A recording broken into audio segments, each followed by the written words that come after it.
সকলকে নমস্কার। সাংবাদিক বন্ধুরা, আসন্ন নির্বাচনকে সামনে রেখে স্টার ক্যাম্পেইনার রূপে আমাদের এই রাজ্যে প্রচারে আসছেন আগামী 16 তারিখ সর্বভারতীয় কংগ্রেস নেতা, সর্বভারতীয় কংগ্রেস নেত্রী, সাধারণ সম্পাদিকা প্রিয়াঙ্কা গান্ধী ওয়াদ্রাজি। আগামী 16 তারিখ সোয়া 2টায় দুপুরবেলা উনি আগরতলা বিমানবন্দরে ল্যান্ড করবেন। তারপর ওখান থেকে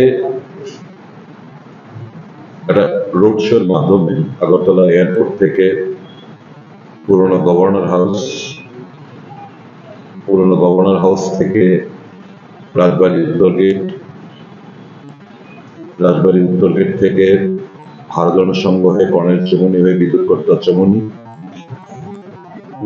চমুনি থেকে রাজবাড়ীর দক্ষিণ গেট তুলসীপতি হয়ে কামাশিবনী হয়ে সূর্য চমুনি এবং সূর্য চমুনির মাথায় উনি সংক্ষিপ্ত আকারে উনি ওনার বক্তব্য রাখবেন। তারপর আবার ওখান থেকে রোড শোয়ের মাধ্যমে পোস্ট অফিস চমুনি হয়ে বটতলা হয়ে দুর্গা চমুনিতে গিয়ে শেষ করবেন।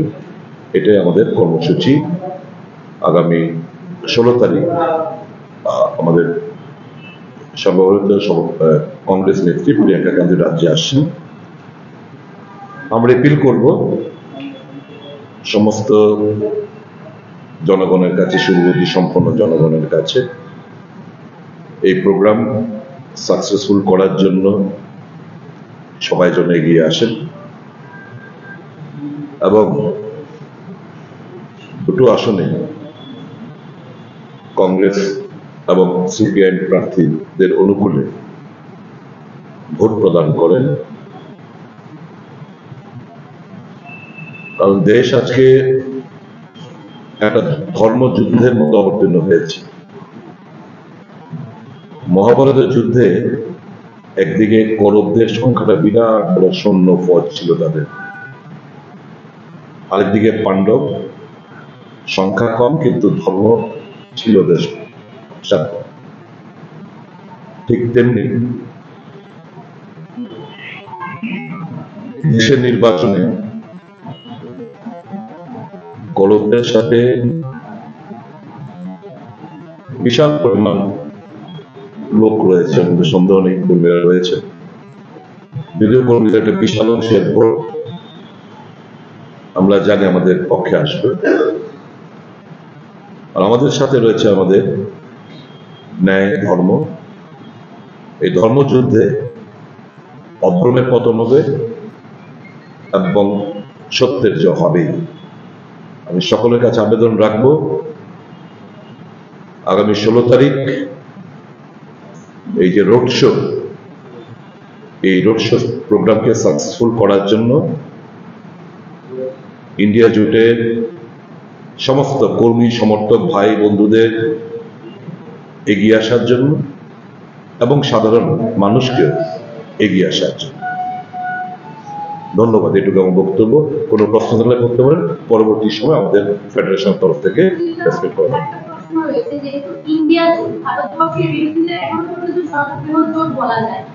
ইন্ডিয়া জোটের নেত্রী আসছেন ত্রিপুরায়, এরপর থেকে আসছেন প্রধানমন্ত্রী, তার আগে দিন আপনারা প্রিয়াঙ্কা গান্ধী রাজ্যে আসছেন।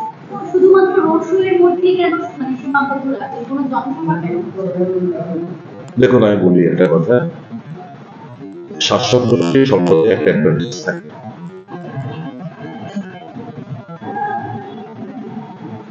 আমরা খোঁজ খবর নিয়েছিলাম, কিন্তু বিভিন্ন সিন্ডিকেটে অধিকাংশ গাড়ি নির্বাচন কমিশনের তরফ থেকে করে নেওয়া হয়েছে এবং যে বাসগুলো গাড়িগুলো রয়েছে যেখানে যতটা আমাদের রিকুইজিশন, তারা অক্ষমতা প্রকাশ করেছে। সেই পরিমাণ গাড়ি আমরা পাবো না এবং আপনারা জানেন কমিটমেন্ট দিয়েও টাকা ফেরত দিয়ে দেয়। আমরা অ্যাডভান্স টাকা দিতে রাজি আছি, সমস্ত ফুল পেমেন্ট করতে রাজি আছি, কিন্তু গাড়ি আমাদেরকে দেওয়া হয় না। তো সেই জায়গায় দাঁড়িয়ে আমাদের নিরুপায়, কিছু করার নেই। এখন তো প্রধানমন্ত্রীর বেলা দেখবেন সমস্ত গাড়ি ঘোড়া সব পেয়ে যাচ্ছে, আমাদের বেলা অসুবিধা। তাই আমরা ওই আমাদের সবটা বিবেচনা করি রোড শোর মাধ্যমে, এবং নিশ্চয়ই উনি বক্তব্য রাখবেন, কারণ যে কোনো জায়গায় প্রেফারেবলি সূর্য চমনি হয়তো বা কিছুটা বক্তব্য রাখার চেষ্টা করবে।